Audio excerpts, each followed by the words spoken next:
कर्मफल भोगना ही पड़ता है। एक राजा बड़ा धर्मात्मा, न्यायकारी और परमेश्वर का भक्त था।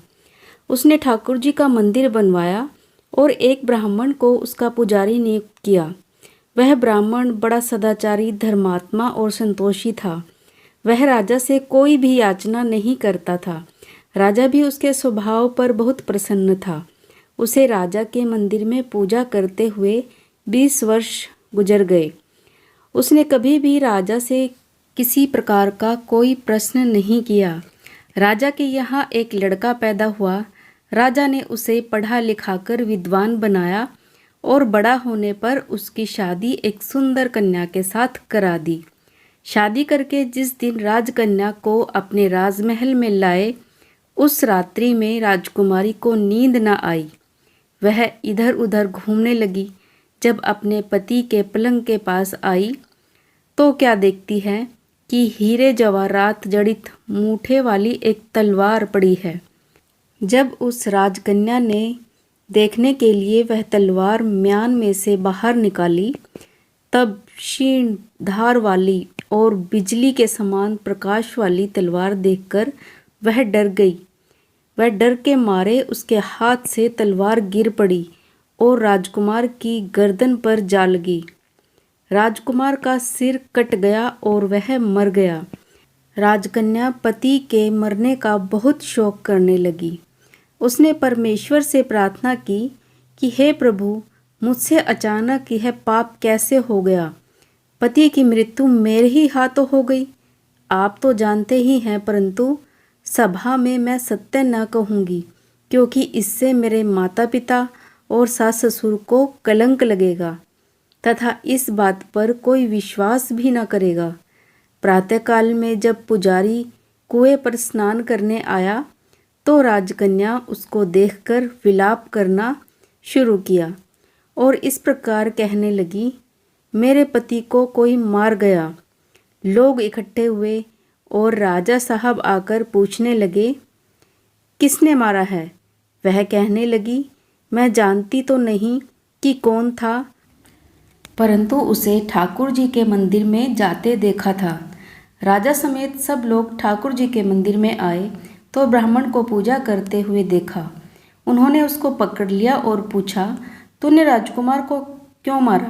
ब्राह्मण ने कहा, मैंने राजकुमार को नहीं मारा, मैंने तो उनका महल भी नहीं देखा है। इसमें ईश्वर साक्षी है। बिना देखे किसी पर अपराध का दोष लगाना ठीक नहीं। ब्राह्मण की तो कोई बात ही नहीं सुनता था। कोई कुछ कहता था तो कोई कुछ।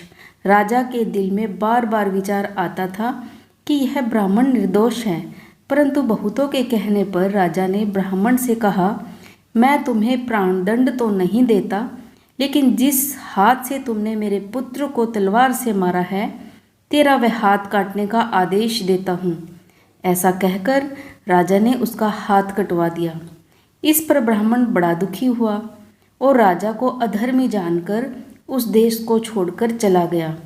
वहाँ वह खोज करने लगा कि कोई विद्वान ज्योतिषी मिले तो बिना किसी अपराध हाथ कटने का कारण उससे पूछूं। किसी भी चुप रहे और अपनी स्त्री को कुछ भी नहीं कहा। तदंतर वे अपनी गद्दी पर आ बैठे। ब्राह्मण को देखकर ज्योतिषी ने उनसे कहा, कहिए ब्राह्मण देवता, कैसे आना हुआ? आया तो था अपने बारे में पूछने के लिए, परंतु पहले आप अपना हाल बताइए कि आपकी पत्नी अपनी जुबान से आपका इतना तिरस्कार क्यों करती है, जो किसी से भी नहीं सहा जाता और आप सहन कर लेते हैं। इसका कारण है, यह मेरी पत्नी नहीं, मेरा कर्म है। दुनिया में जिसको भी देखते हो, अर्थात भाई, पुत्र, शिष्य, पिता, गुरु, संबंधी, जो कुछ भी है, सब अपना कर्म ही है। यह स्त्री नहीं, मेरा किया हुआ कर्म ही है और यह भोगे बिना कटेगा नहीं। अवश्यमेव भोगतव्यम कृतं कर्म शुभाशुभम ना भुक्तं क्षीयते कर्म कल्पकोटि शतेरपि। अपना किया हुआ जो भी कुछ शुभ अशुभ कर्म है, वह अवश्य ही भोगना पड़ता है। बिना भोगे तो सैकड़ों करोड़ों कल्पों के गुजरने पर भी कर्म नहीं टल सकता। इसलिए मैं अपने कर्म खुशी से भोग रहा हूँ और अपनी स्त्री की ताड़ना भी नहीं करता, ताकि आगे इस कर्म का फल न भोगना पड़े। महाराज, आपने क्या कर्म किया था? सुनिए। पूर्व जन्म में मैं कौआ था और मेरी स्त्री गधी थी। इसकी पीठ पर फोड़ा था। फोड़े की पीड़ा से यह बड़ी दुखी थी और कमज़ोर भी हो गई थी। मेरा स्वभाव बड़ा दुष्ट था, इसलिए मैं इसके फोड़े में चोंच मारकर इसे ज़्यादा दुखी करता था। जब दर्द के कारण यह कूदती थी तो इसकी फजीहत देखकर मैं खुश होता था। मेरे डर के कारण यह सहसा बाहर नहीं निकलती थी, किंतु मैं इसको ढूंढता फिरता था। यह जहाँ मिले वहीं इसे दुखी करता था। आखिर मेरे द्वारा बहुत सताए जाने पर त्रस्त होकर यह गांव से 10-12 मील दूर जंगल में चली गई। वहाँ गंगा जी के किनारे सघन वन में हरा हरा घास खाकर और मेरी चोटों से बचकर सुखपूर्वक रहने लगी। लेकिन मैं इसके बिना नहीं रह सकता था। इसको ढूंढते ढूंढते मैं उसी वन में जा पहुंचा और वहां इसे देखते ही मैं इसकी पीठ पर जोर से चोंच मारी और मेरी चोंच इसकी हड्डी में चुभ गई। इस तरह इसने अनेक प्रयास किए, फिर भी चोंच न छूटी।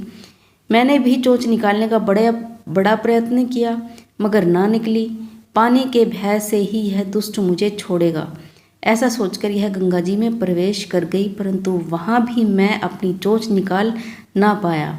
आखिर में यह बड़े प्रवाह में प्रवेश कर गई। गंगा का प्रवाह तेज होने के कारण हम दोनों बह गए और बीच में ही मर गए।